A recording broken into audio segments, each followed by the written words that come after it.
Yo, yo, yo, yo, yo, what's going on? We are back with another episode of the Unsilent Church podcast. We got the crew in the building today. What up, man? James V, what up, man? Y'all doing all right? Here. What up? Hey, we got an important conversation that we're talk about today. We got a particular figure who's very iconic, very polarizing, legendary, savant, artist, fashion person. He's got all these different things that we can kind of talk about with him. He's a bit of a mogul. Just a little bit. You know what I mean? Billionaire mogul. Talk to us. What are we talking about today? So yeah, we've talked about him before. We're going to talk about Kanye West. He goes by Ye now, but we'll try our best to use what he legally goes by. But his mama called him Kanye, so I'm calling him. That's right. I still think of him as Kanye, but officially he does go by Ye. And yeah, for those who aren't, hopefully most people are familiar with him. He's certainly one of the most successful music artists ever. But also has branched out in a lot of different areas. Billionaire, probably. I'm pretty sure he is, or at least close to one. He was, and then and then he wasn't because he lost the Adidas deal. Yeah, so this gets into... I think he might have climbed back up, but I don't know. Yeah, right, because of the Adidas deal. So yeah, he's extremely successful in footwear beyond music, fashion, as you mentioned. He had quite a fall dating back to, I want to say 2023. Actually, maybe before that. Essentially, what began to happen is he started to say really racist and particularly anti-Semitic things. He started in February 2025. He was selling swastika T-shirts. He released a song called "Hail Hitler." He was doing different interviews talking about how much he didn't think Hitler was that bad of a person.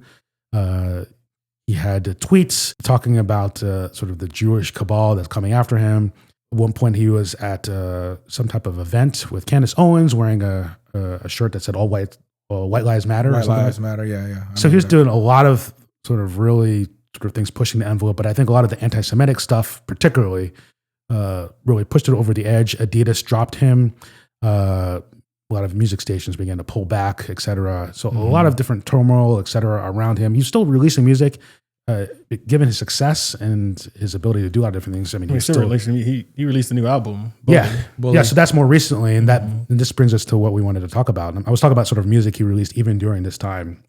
He was Vultures 1, Vultures 2 as well. Yeah, so he was doing music, but definitely you could tell obviously it wasn't quite the same. And he would say he was being canceled, but it was. Given some of the stuff he's saying, selling T-shirts with a swastika on it. At a certain point, you're just saying, this is what's going on here. I forgot to say he was hanging out with different sort of the really DJ Academic joint with the black hood thing on. The black hood, I remember that. Denying the Holocaust. All the things. But what's interesting is recently this year, he pulled out an advertisement, a full-page advertisement in the Wall Street Journal. And I'll just sort of sum up the gist of it. He mentions how 25 years ago, he's in a car accident. It caused him a lot of different trauma. And also, he believed it caused mental trauma. And it led to a diagnosis in 2023 of bipolar disorder. And he goes into sort of what he believed that bipolar disorder caused in him. Sort of denial, inability to sort of understand reality, a disconnection from himself. He says, I became detached from my true self. I lost touch with reality. And in this, what he describes fractured state, he gravitated towards the most destructive symbol he could find, swastikas. He admits that he was selling T-shirts, saying really racist and bad things. And he says in this paragraph, look, I'm not excusing what I did, but I'm not a Nazi or an anti-Semite. I love Jewish people. I did have poor judgment and reckless behavior, but he feels like it was almost this out-of-body experience due to his mental health.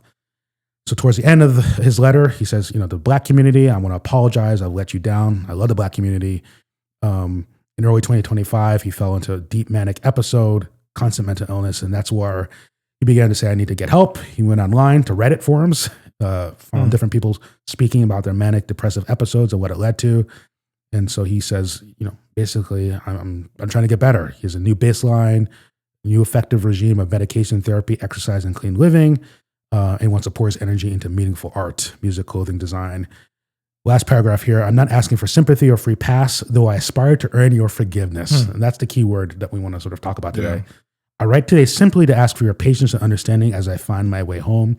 With love, Ye.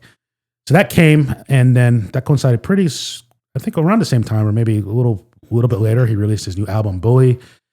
And I think the question we thought would be interesting to toss around here is, what does forgiveness look like with someone like Kanye? And give a sense of like the different perspectives here. There's a perspective that would say, well, this seems self-serving. You have an album that's coming out, and you realize that, like, sure, you're still making money even with all that was happening. Even all this was after he did the Christian album he did. Am I forgetting his name? Jesus King. Jesus is King. Yeah. So his sort of fall came after that. So he seemed like he was up high and I'm following the Lord, etc. Then all these things happened and all the crash came. It seems like him trying to find his way back, but also maybe more monetarily inspired. I want to get back to my previous heights. And so there's a sort of a cynical way of looking at this. It's not the first time he's apologized before about these things, but probably this is the most sustained apologies he's made. And the first time I've heard him attach his behavior to his mental illness in terms of his apology. Yeah. So that's that view of it. There's another view of it that would say, yes, we should forgive him. That doesn't mean that we should re-platform him. There's consequences for what you do. And then there's another view that says, if someone gives an honest confession and we believe it's real, then we should receive him back and we should forgive and begin to re-engage with him. And that means re-engaging with his music and other things like that. Yeah. Just sort of lay out, at least from my perspective, the different ways in which we could think about it and talk about that. I've said enough. We'll just toss it to you guys. What are your thoughts? There's a lot there. There's definitely a lot there for sure. Yeah, I feel like it's layered because you have Kanye the person. I don't know how you answer the question of like separating, or do you separate, or what's the difference between the person and the thing that they make? Yeah. Right. So people have a lot of opinions about Elon, but when gas is $5 a gallon, are you gonna buy a truck? You gonna buy a Tesla, right? Because they cost the same in many cases, right? That's a hard one though. But it's the same kind of thing, right? Yeah, do you separate the person versus the thing that they are responsible for making, right? So that's music, that's fashion, that's technology. That's all of it. And so that becomes do you associate the one with the other? And again, when you try to draw that line, like in most cases, it's hard to do that, right? And that's why I think like when we talk about what does forgiveness look like for Kanye, I think one of the things that people forget is the sold out concerts. So when he released Bully and he does these arena at the SoFi stadiums. So he does his concert at the SoFi Stadium and people, they were ready to sell out crowds. It goes crazy, right? And I think that's the sort of re-platforming. Like, hold on, wait. Yeah. Did we forget? Yeah. What this happened? More processing about that. Exactly. And I want to hear you more on this, but like, it's worth mentioning though. Like, it wasn't initially. It looks like everyone loved him, but like he tried to do a concert in UK Kingdom, and they said no. They're like, no, thank you. Which is so it tells you how complicated this is. Yeah. And so I think that's where I think there are layers to the conversation in regards to what forgiveness for someone like what does forgiveness actually mean, right? And we've had conversations around, even situations where someone has charges, in situations of abuse in their past. It's like, well, does that mean after forgiveness that they have the same access to the age group of which they abused? In many cases, you're like, no, like that is just, yes, we forgive you. You're welcome back into the community, but it doesn't mean you have the same access, same authority, same power, same privilege, right? Do you get the same privileges that you had before, or do things change after you cross a certain line? And I think for a lot of people, that's the thing with Kanye. It's like you crossed, yes, but people were trying to help, but you crossed so many lines. And again, this is I can only speak from people who I don't know are that close to him. For those people who actually knew him, actual friends like the Jerrys and the Don C's and the people who are in Chicago with him and like knew him personally in the studio, spent all that time, and they're seeing him do this. This is like watching family go through an episode. And they're addicted to something, they're stuck on something, and they do all sorts of stuff. Yeah. Right. Do they stop being family? Do they stop being enough for a time? Like, no, you can't come to the cookout, you can't come to the reunion, you need to stay back until you get that figured out. But then once you come back, there's still a degree where you maybe you come back in stages and phases because you have to sort of like, and he said that there's a degree of like earning the forgiveness where there are layers to it where it's like people have to be given their time to heal. Yeah, he says in his letter, my words as a leader in my community have global impact and influence. In my mania, I lost complete sight of that. And so the idea of this, it doesn't just affect like a small amount of people. This is a global impact. I mean, you can probably argue that he was one of the, I don't know, top 5 people in terms of their global influence and impact in the world, maybe. So there is that sense. I think as Christians, I think there has to be a sense of like, if someone is genuinely from the heart, repented, wants to be, forgiven. He says, I want to earn your forgiveness. In one sense, it's like, who are we to be able to be like, no, we're good on that. I mean, in some sense, God doesn't do that with us. Right. And so I think that there's that level of like, all right, bro, you said some crazy stuff. You did some crazy stuff. Like, you know what I'm saying? Growing up, we used to throw the boxing gloves on, just go around back real quick. Just, you know what I mean? Just do a quick little fade and then we good. Squabble you know what I'm saying? Squabble up real quick and then we good. But I think that we have to have that posture. But the idea of replatforming. So here's the thing with that. When you have that much influence and impact, when you do certain things, with great power comes great responsibility. I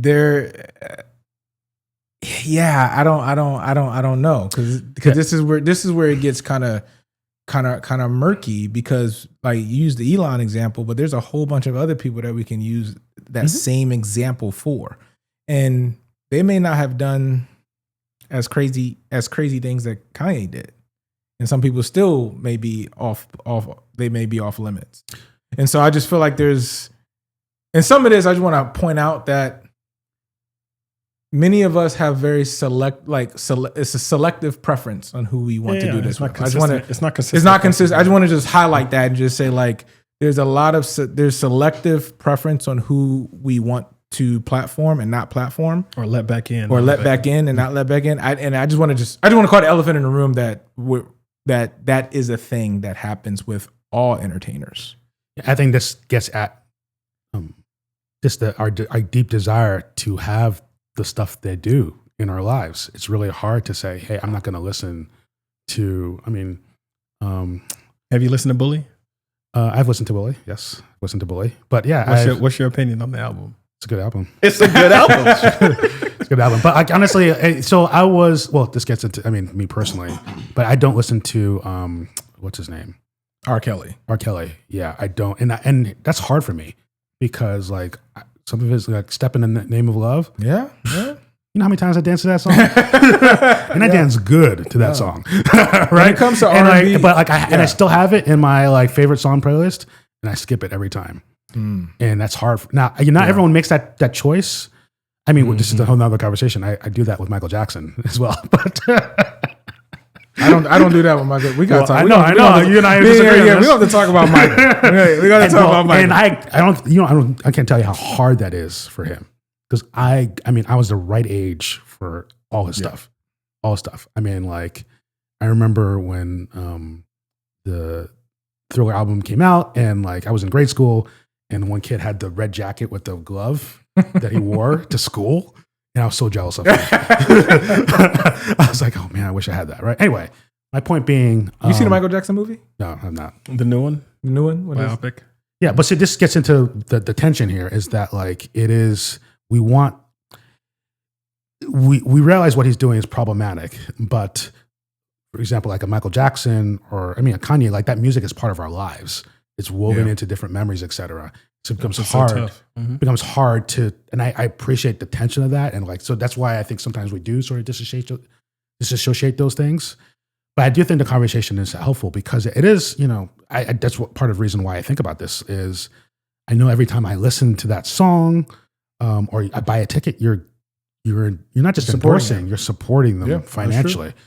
It's the reason why I wrestle a little bit with Elon. Like I know, like me and other people buying stuff related to him helps justify why he's going to be a trillionaire, right? Because he's sure, when he just got his most recent pay package, if he does well enough in Tesla, they're going to give him this huge pay package and he can become a trillionaire. I see the way he's using his money in the way, like, for example, he's now really big about getting white South Africans to the United States because they're oppressed. I'm just like, I don't want to help you do that. But like, I also know like Teslas are the best electric cars out there. Right? And so sometimes it's easy to me to think like it's bigger than that. It just gets super complicated because then someone would come to me and say like, well, what about Amazon? Do you like everything Jeff Bezos is doing? No, I don't. Do I still use Amazon? That's true, yes, too. I do. But sometimes that feels different for me. Amazon feels different for me than Tesla. Why? I don't know. It's again, I'm not trying to like, I'm just trying to, I'm sympathetic to the wrestling of it. I probably would say I do want people to wrestle with it. I do think people way too easily say, disregard it. Oh, I know that he did this, but I don't care. Like, no, like you should have a process of like, okay, it does matter. Work through philosophically based on your values and ethics. And as Christians, our values and ethics, why you'll do this versus why you don't do this. And I'm okay with even maybe the difference between us on how we do it. But I do say, I think as Christians, we do have to wrestle through the ethics of it because they are there. I think going back to what you said, as Christians, we should always be willing to engage in the process of forgiveness, right? And all that goes along with that. If someone's is trying to engage in that process, I also don't think though that like there aren't consequences to the things that we do. So so in that case, so it's okay to say like, hey, we accept you back, but that shouldn't always automatically mean an automatic ticket towards all the things that you were doing and all the ways you were engaged before. So in terms of the consequence part, in this sense, then some people can say that, well, he's quote unquote suffered enough already. You know what I'm saying? Like his consequence was getting dropped from Adidas, losing his billionaire status, being out of the public eye, not being the Kanye as we know it. Like he did that for a period of time. He's asking to kind of come back. Like the replatforming of him is like, is he not able to like make music and go on tour anymore? Are we going to say that he can't do that anymore? Is that his consequence of like I guess what I'm saying? No, he can still do. I mean, no one can stop people from doing art, etc. But to do art, but then we're having a conversation of replatforming him. What does replatforming look like for him? For artists, it's part of it is touring to some sense. Going to the SoFi, he did the concert at the arena. The other arena in the UK said no. Mm-hmm. So what? I mean, maybe what is his consequence? Well, again, this it's harder because I'm not in charge of every millions of people right who listen to his music, etc. I know in the context of a church, right, a smaller community, it might be like, hey, so you did this thing and now you want to be back in this particular role in our church. Here's 4 or 5 steps before you do that, right?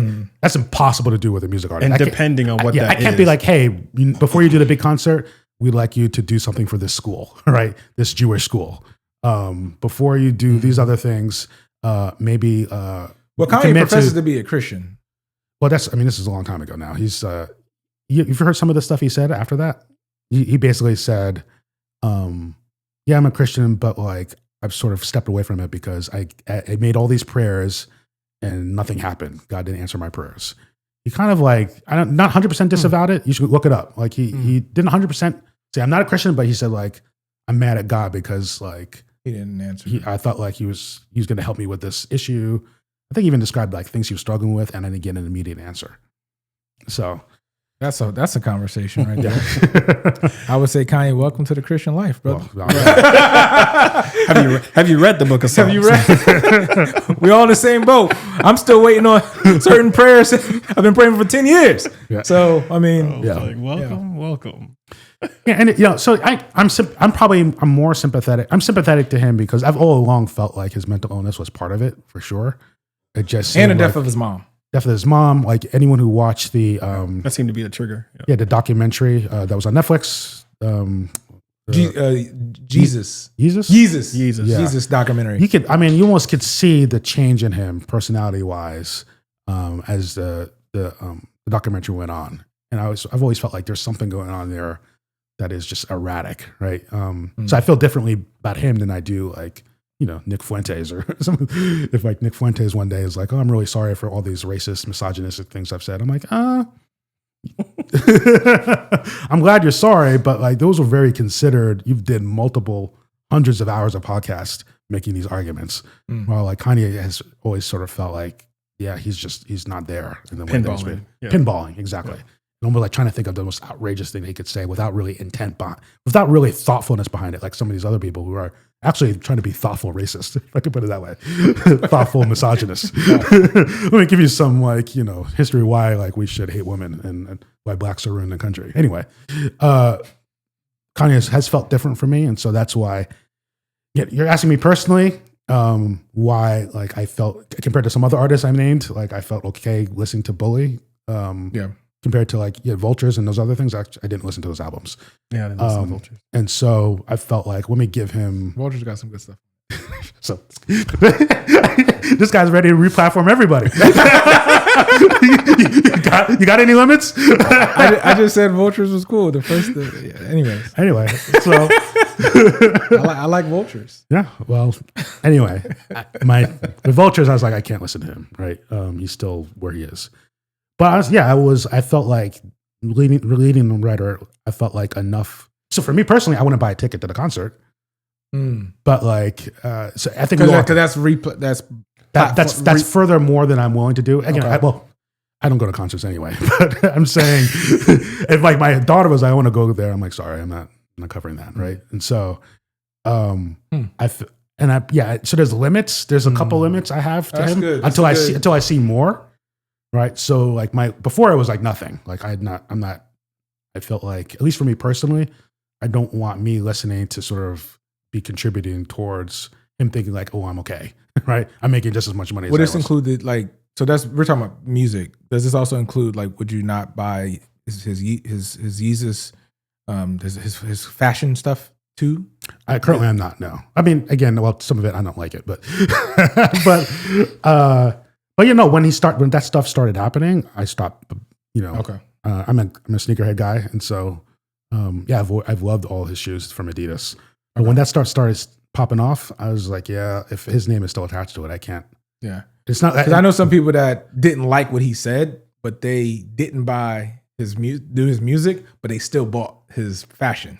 Yeah, which I thought was interesting because it's like the new stuff or the old stuff. Like when the old stuff. Yeah. Like when the whole situation was going on, how like Ramon, Ramon has like almost like a triage the way that he kind of approaches platforming for different people. Like he said, I'm not going to buy a ticket to a concert. That's furthering, but listening to streaming an album. But what I'm saying is I knew people that completely was against what he said and all of that. They also said, I'm not going to go to a concert. I'm also not going to even listen to his music. But they didn't draw the same line when it came to his fashion. So I'm just saying that they still wore shoes. They still wear shoes. So I just thought that was interesting. Like, so my point is we all have this tension that we're all trying to like, what's right, what's not. And I was just curious for you, were you consistent with the fashion stuff too? And you were. Yeah. Yeah, and when this brings up, I mean, his Yeezys are still some of the best sneakers I have. Before he went crazy, like it's good walking shoes. I mean, they're still the most comfortable, the most comfortable I've had. Very comfortable shoes. I wore them in like Disneyland, and I was like, this is amazing. Like, I'm walking miles in Disneyland, right? I do wear them to the gym now, and I used to think that was cardinal sin before. Yeah, you wear Yeezys to the gym, or something wrong with you? But yeah, now I'm just like, and so like beaters, it's fine. Yeah, in the back of my mind, I do think like, I mean, it's similar to the Tesla thing. Like when I do a lot of research in these things. So who's doing the best of this, right? And what do I think of it? Particularly if I'm able to afford it, right? Some things I can't afford, but as you're looking at based on value, affordability, so you can go down the line like who has some of the best. What's the best web online store? It is Amazon, right? If one of the best electric cars right now, it's largely Tesla. One of the most comfortable shoes I've had, at least in the past, it was easy. So it's broadened now, but like, so you sort of wrestle with that and think like, okay. And I think this is so the wrestle sometimes in my tension, my heart or my mind is, like the product is good on itself and it becomes easy. Sometimes I'm sort of giving a sense of my mind here. I sometimes wonder, am I justifying this by saying, well, it's a bigger team around it besides just that one person. So it's not just Kanye. It's also like a whole team building the sneakers. So that's why it's okay. But then I also know, but it is attached to him. And, Even if help him, the sales do. Yeah, and the sales do help him, and it can make someone think like, oh, I'm fine. I can do whatever I want. Mm-hmm. It allows an Elon Musk to do a huge, mail campaign in some states, right? And, make sure some initiative gets taken off, right? That I think is unjust, whatever it might be, right? But it's not, Elon is interesting. But it's not quite a one-to-one relationship. I get it, right? And as I say this, as like, this is one of those, like, I think, I'm not a fundamentalist about this. Like, I think, I'm not going to say, I can say, I think this is wise or unwise. I don't think I was going to say this is a sin or not a sin. Mm-hmm. Probably the big thing is, though, I do think that as I said before, I think it's worth wrestling for. Yeah. I don't like people just sort of not at least thinking about it. I think it should be paused before you say like, oh, well, my guy's back and I'm going to listen to it. I'm going to do this. Yeah. I think it is a different thing when, again, you stream an album, which is pretty readily available. And again, it's almost like reading an article, you're just like, music is out, let me see what he's got to say. Let me see what he's done with the music, especially if you're an audiophile, you just love music, or if you're a musician or you're in a space. I mean, there's a different kind of relationship when you're streaming an album versus traveling, going to a concert, and the type of experience, which is often very spiritual at some of these concerts, you know? And so crowds of people, that music turns on, hands are going up, eyes are closing. And there's one person in the center of that Everyone's stadium focused on him, and everyone is like, oh my gosh. It's divine. And it's getting, and you're all in the field. It is a very laughing, crying, all of it, all the emotions all over the place. And so when someone, he sort of like reemerges in that way, I think it's very much worth the conversation when, you're taking that step. I mean, and again, it's any step. Like at the end of the day, it's like, at what point do you let someone back in, or at what point is someone like, welcomed back? And I keep going back to the, like, everybody was like, I love the old Kanye, when, college dropout. The graduation, all of that. Late registration. Yeah. Yeah. That the polo Kanye. Yeah. Backpack rapper. See, I stopped listening even to that, when he was during his crazy period. Yeah. I stopped even listening to that music.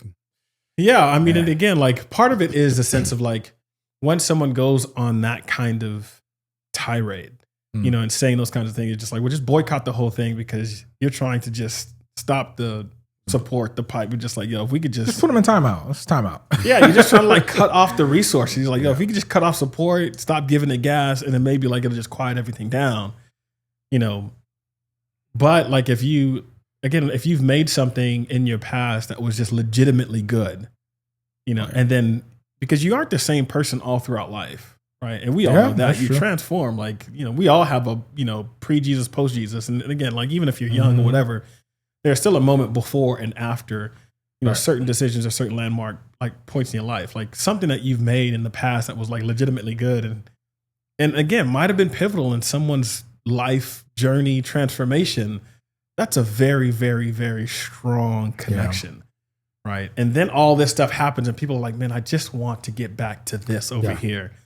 And so when there's an opportunity, when it looks like there's an opportunity to get back to this over here, I don't know if I can hate when someone says, man, I remember that, Yeah, I'm sympathetic to that. People say that about Michael Jackson. What makes it so hard for him is that, he was the soundtrack of the 80s, right? I mean, I don't think people realize just like how crazy famous, worshipped he was. Yeah. And I don't think we still have not seen anything quite like this, where people were falling over, fainting, just like just being, 20 feet from him, right? I mean, just Michael was different. I mean, I think in terms of global impact and all that, he was different. I think there was at one point Michael probably was the most famous person on earth. Yes. No. Yeah. So on Earth, when you go off, got no argument. I saw recently, like, is there any sort of better 3-album body of work? Thank you. Than Off the Wall, Thriller, and Bad.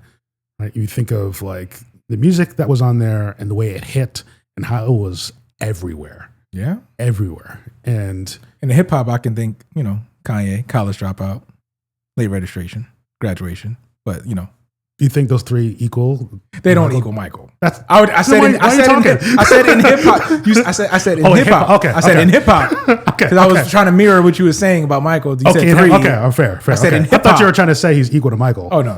Come on. Okay.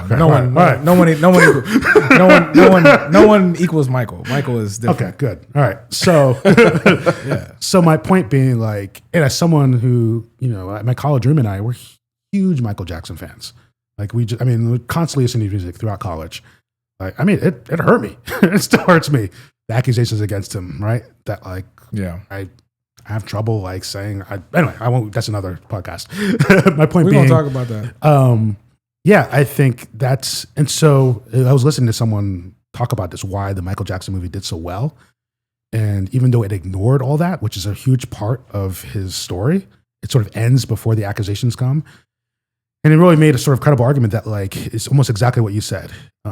What people go to movies to escape, and there's no sort of better thing to escape to than Michael Jackson and just what you remember where you were and what you experienced. The artist you remember. Yeah, there's core memories associated with that. A prom, right? First kiss, riding in the car with someone, wedding, all that kind of stuff. All of it. Right? People learn how to dance. People, their whole like persona, Michael Jackson was like not just music, but culture and life and reunions and family and like dancing and like. Yes. So that's what makes it so hard. I mean, that's why Las Vegas Michael Jackson impersonators, like they're still going strong, right? They're full every time, and so they're really good too. The one that I went to years ago, no, they're incredible. I was like, this is like, this is Mike. They're incredible. So I think.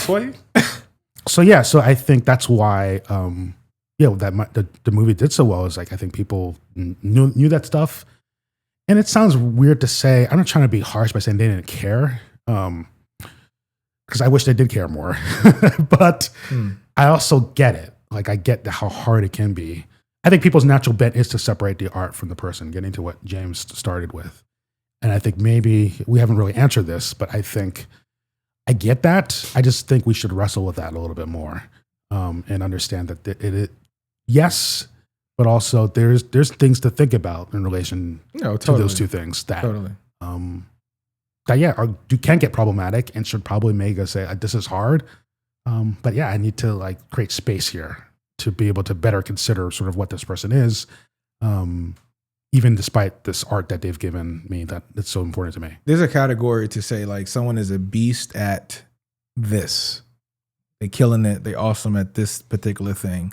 But human being wise, character wise, they are trash. Yeah. Like we can like that's okay to say. Like I don't feel like I feel like we can just say like, I've never met the man, you know what I mean? Michael Jordan, for instance, right? Never met him. I don't know how true all this stuff is, but he's mean. He's a mean guy. From a human perspective, I heard that he's trash. I heard he's like a really not a nice person, whatever the case may be. Again, he's very, very clear. I've never met him. I've never shook his hand, so I can't, But I've heard from that perspective, garbage. Like, and there's stories after stories of famous people actually saying when they met Michael and they had conversation, different things. Even after, well after his playing time. Well after his playing time, absolutely. I've heard he's better now. But then on the court, I think Last Dance softened him up a little bit. But on the court, when you watch the eye, like you cannot deny that he's a beast. Yeah. And so there has to be a category just to say someone can be, and you can, and listen, you can, I think you can do that with pretty much any industry. Like you mentioned R. Kelly earlier.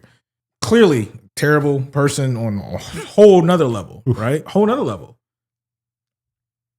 Artistry wise, singing wise, when it comes to R&B, you can't deny that he was a beast at that. Yeah. Yeah. No, and you could do the same thing with people who are business leaders that are like really good business people in the sense of like they can make money. But you see what I'm saying? Yeah, but let's get back to our beginning premise. So, but then does that mean if someone like that says, "Hey, I'm sorry, do you forgive me?"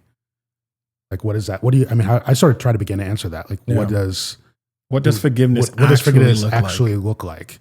In terms of how you relate to someone, and what's strange here. There's sort of a meta level of this. Like we're talking about Kanye like we know him, right? And that's part of the problem with celebrity. Like this is different from like, hey, someone in my church messed up. Do I forgive him? How am I going to relate to him, et cetera? How am I going to talk to him the next time I see them? Exactly. We ain't seeing Kanye. Yeah, exactly. Forgiveness is really about relationship. Like, what does it mean to forgive someone who's, we actually don't know, we don't have a relationship with? So, are we really forgiving him by like listening to his music again?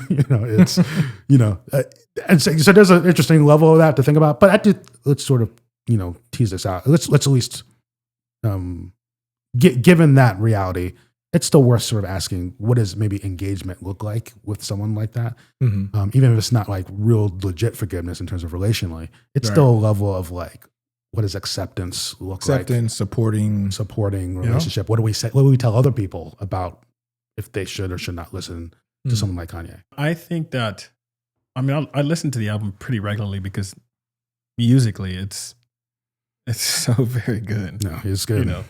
Does that mean? And I think it is a re-engagement. It's like what happens to the perception and the way you talk in regards to like what do you accept from Kanye as authoritative in a sense? Because I sometimes think that's the issue. It's like when celebrities, and people have said this before, just because celebrities or any business person has succeeded in one thing, they were smart in what area. Sometimes the misconception is that they're smart in every area. And it's like, that is just not the case. Like professional athletes are incredible on the field. When they get off the field, they're rookies. Like so many people are rookies. Like they don't understand the basic things about some other category that they just aren't that elite at because they've been so focused. It's like having a PhD. Like you can ask a PhD something very specific adjacent to what their PhD is. And they'll be like, well, that's not my expertise. My expertise was over here. And so I can't answer that question. And so when it comes to that sort of re-engagement, I think, again, like to Kanye's album, I would say, yeah, Kanye's album is great musically. I enjoy listening to it. But it doesn't mean that I enjoy listening to him in regards to like, if his opinion were given on some specific matter, he could still be like, well, that's trash. Or, that makes zero sense. Or, Kanye's not the person I'm going to for anything in regards to some authoritative stance or opinion on, give said category. Even if it is fashion. And I think for me, it's at the point when it comes to like what we do in regards to people, so and again, it's because opinions are often always, trying to get like curated from celebrities and people of power and people of major influence to say, hey, what do you think about this? To almost shape popular opinion, and despite what happened on the music front, I think having an ear, and just the kind of discernment and sort of like mental acuity to be like, yeah, I can listen to the music for what it is, but it doesn't mean that I'm listening to you, And as an authoritative figure in whatever. And I would do that with anybody, right? Like I feel like anybody can still stand up to the merit of what you actually say, like depending on depending on the context. It's like I will take your opinion as authoritative or non-authoritative regardless, right? Based on like, well, who are you? It's like, well, what have you done?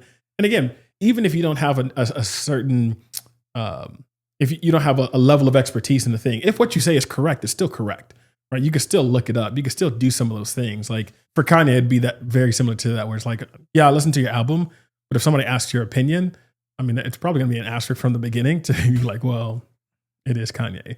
Yeah. But then too, to go, I'll listen with, with the sensitive ear to be like, well, let's just see.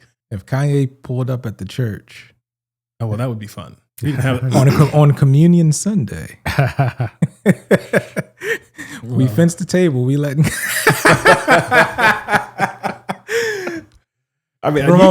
can open that conversation. It's like, does Kanye take communion or does he not take communion? This is good, man. And again, sometimes you don't know because a lot of you just take the take the cup. So you're probably in the back with a hoodie on, just like taking his cup. Yeah. So you don't know. It's been a good conversation on, forgiveness and stuff. I don't know if we even answered the question at all. So sorry. Sorry, audience. I think this is what we just chopping it up, talking. I will say this. I think you drop in the comments. You say, well, what does forgiveness look like for you? Like, yeah. Hopefully what people walk away with is that it is a question worth asking. Absolutely. I don't want people to be, I think the one thing I will push back against is that like, it's not an issue. Right. It's just like, I just like the music. I love the art. It doesn't matter what this person did. I'd say, no, it does. It does. So it really does. And And it matters even for you in terms of how you engage with things and what you value, what's most important to you. You should have things that are really valuable and important that like then guide what you say and what you do, what you'll listen to, what you don't listen to. Now, I think we can accept that people may have different conclusions based on doing that type of engagement. But I think it's a good thing for all of us to ask those kind of questions. I agree, man. I agree. But like James said, we want to hear what you think in the comments. What does forgiveness look like for you? That's what you said, right? Should we or should we not forgive Kanye? And should we or should we not forgive Kanye? In the meantime, I want to say, let's pray for Kanye, man. Yeah. Like, seriously, all jokes aside, like, I mean, Kanye, he's one of those iconic artists and mogul. I don't even know he's so versatile in everything he does. I don't know what label you can even put on him. But in all seriousness, man, I hope that he's doing well. There's people around him that can kind of support him and point him into, the direction that the Lord has for him. We all go through different journeys. We just get to see Kanye's and all these other celebrities played out in front of us. That's the facts. That's the thing about it. Like we get to see a live screen of from college dropout all the way to where he's at to bully. And there's a lot of stuff that's happened in between that. If we put a microscope on all of our lives, I mean, there may be maybe not the same exact behavior that Kanye has done, but there may be glimpses of it, just even in our story. And things that other people would find questionable. And so then we got to show some grace. And yeah, ultimately the Lord is the one that forgives us. And so we shouldn't hold forgiveness from Kanye, but we should also ask questions. So appreciate this conversation. As we always say, love God, love people. We're out. Peace.